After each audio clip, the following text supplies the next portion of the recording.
Mesdames et messieurs, bonjour. Alors j'ai une autre musique à vous faire part. C'est Donna Summer. She works hard for the money.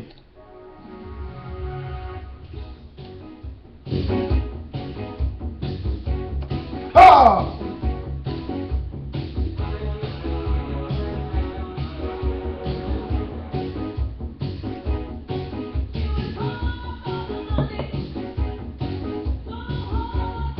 Ah! Et encore là, c'est la femme, hein, mais il faut ajouter l'homme. Hein. On travaillait raide. En chant comme là, chant banane là, ces monde là, nous t'es qu'à travailler raide. Ses parents t'es qu'à travailler raide, les parents t'es qu'à travailler raide. Donna Summer qui a chanté ça. Bon, voilà.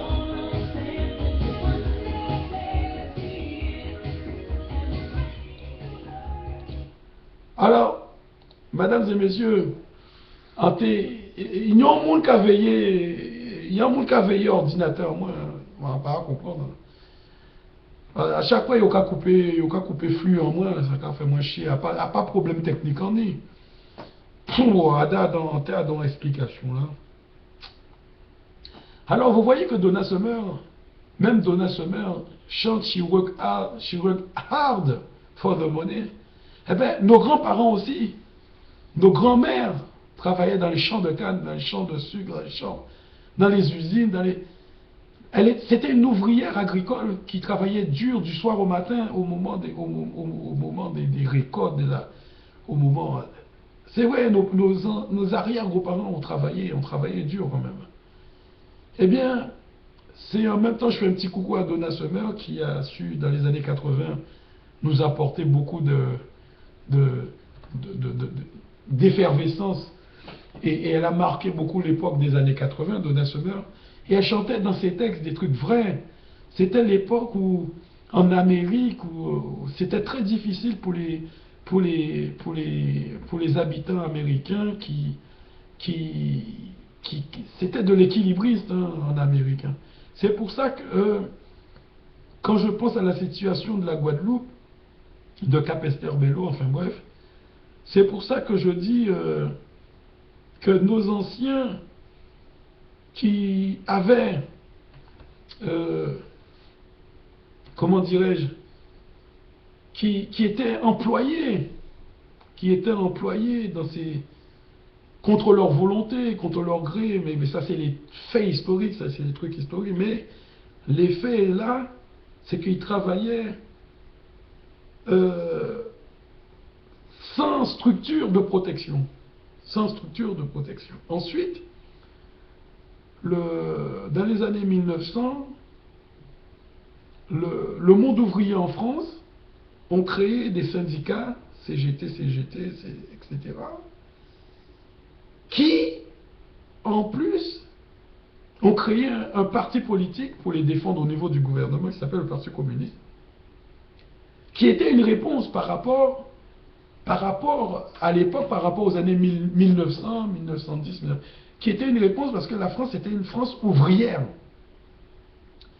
On disait la masse, les prolétaires, la masse prolétaire, mais c'est un truc qui vient de l'histoire de France.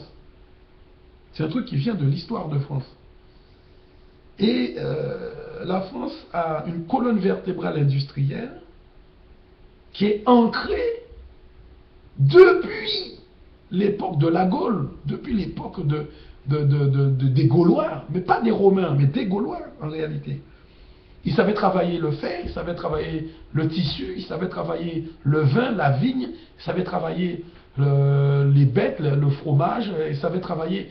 Qui fait que la France a une cartographie industrielle et de tradition culinaire et tout ça liée depuis longtemps de la Gaule, depuis longtemps à l'histoire, à leur histoire. Vous comprenez? Mais notre histoire aux Antilles, elle est quoi? On oublie le côté déportation des esclaves, etc. On oublie ça. Nos parents qui ont atterri en Guadeloupe vont donner à cette terre une nouvelle identité. Mais pour ça, il faut se rendre compte de cette identité. Cette identité, c'est quoi? Il faut prendre en compte que la terre de Guadeloupe était parsemée de champs de canne et de sucre et de bananes et d'ananas et d'oranges. C'était une terre agricole.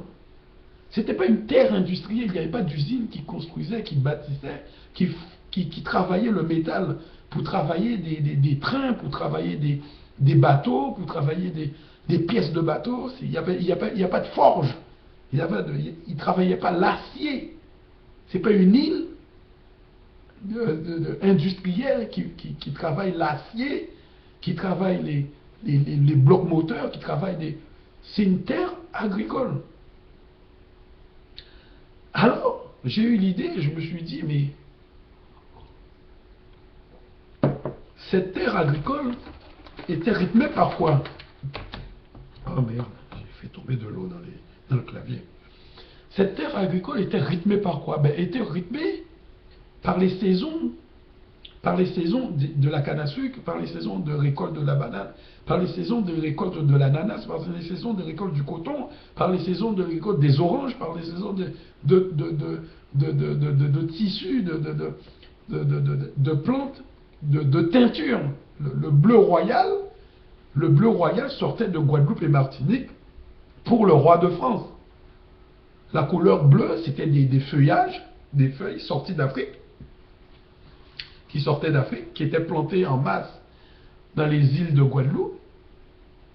Et il y avait des trucs de teinture, des systèmes de vasques, de bassins qui permettaient la décoloration des plantes pour permettre de récupérer le bleu royal pour la couleur, pour teinter les tissus. Voilà. Donc, cette terre agricole qu'est la Guadeloupe, c'est son identité, c'est une terre agricole.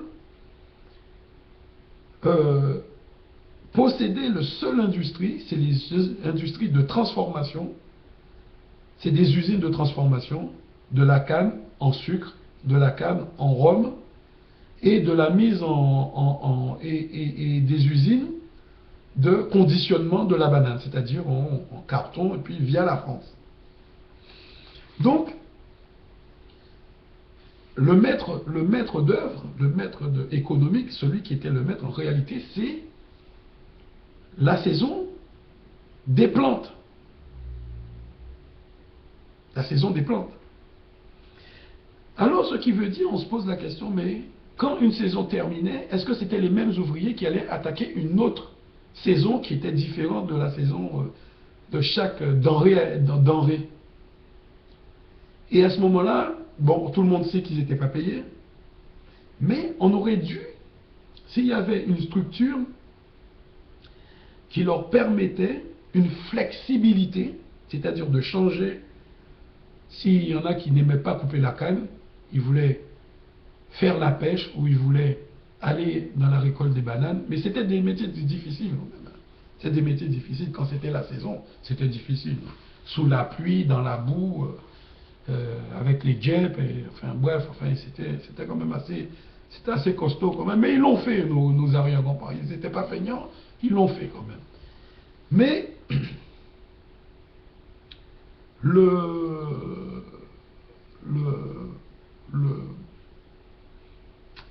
dans les années 1910, 1920, 1930, on assiste à une nouveauté qui est la création du Parti communiste.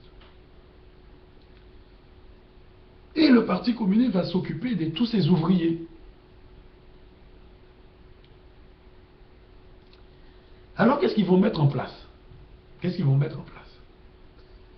Ils vont mettre en place les syndicats, ils vont mettre en place la sécurité sociale, ils vont mettre en place... Tout ça, c'est les socialistes communistes qui ont pensé à toutes ces caisses de cotisation communes, justement, communes. Mais la nouveauté qui va commencer à partir de 2015, qui sera un programme de droite, la nouveauté, ce sera comment mettre en valeur le parcours de vie professionnel et social de chaque individu évoluant dans un pays. Il y aura son projet familial, il y aura son projet de reconversion, il y aura son projet de solidarité. Vous voyez? Donc, c'est la création de structures, de centrales financières qui vont créer individuellement pour chaque élément féminin et masculin la mise en place d'un compte bancaire professionnel, et ce compte bancaire professionnel leur permettra d'acquérir des droits qui ne seraient pas à la charge de l'entreprise. Ce n'est pas l'entreprise qui va fixer leurs droits. Ce n'est pas l'entreprise qui va leur donner à quel moment ils doivent partir en vacances. Ce n'est pas l'entreprise qui leur dira qu'est-ce qu'il faut faire, qu'est-ce qu'il ne faut pas faire. Ces centrales vont leur proposer des produits de flexibilité. Ces centrales financières dédiées aux salariés vont leur permettre de pouvoir être flexibles, et d'où sera délivré des contrats de protection de pénibilité, des contrats de protection de déménagement, des contrats de protection de solidarité pour soutenir les plus vieux, les invalides, etc., selon la volonté de la personne. Et les impôts seront prélevés à la base, selon la cadence annuelle et selon l'entrée d'argent de la personne. Ce ne sera pas des trucs énormes, et ça va casser aussi le monopole.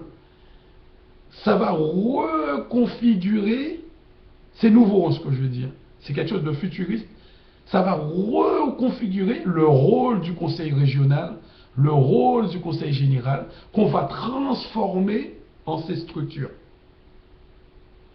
Donc la présence de l'État restera au niveau des préfectures, mais la présence des conseils généraux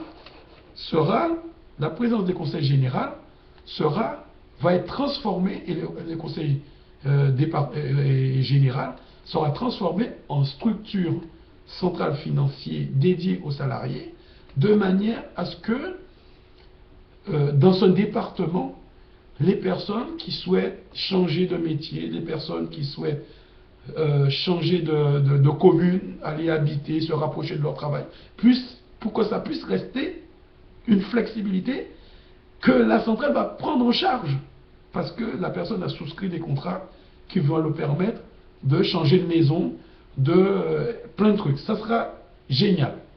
Voilà. Je vais mettre encore la petite chanson de Donna Summer pour faire le truc.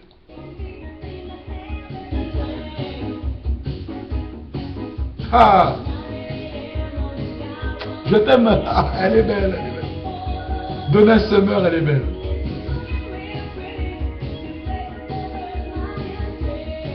J'espère que vous entendez. Hein. J'espère que vous entendez là. Nos femmes antillaises ont travaillé très très dur, très très dur. Mais elles seront libres un jour. Elles seront libres. La femme américaine aussi. Hein. Ah!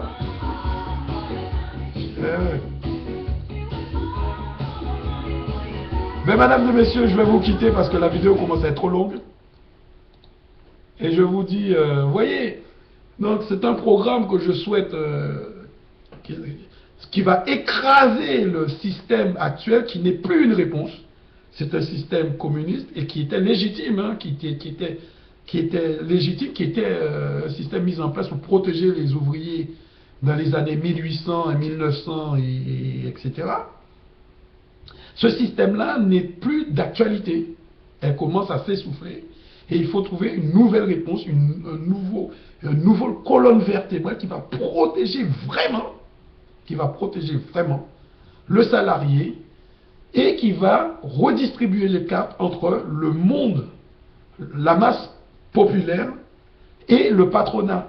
Donc, alléger le patron, faire revenir les investisseurs, sans pour autant que leur retour puisse causer des problèmes aux petits éleveurs, aux petites boutiques, aux petits, etc., etc.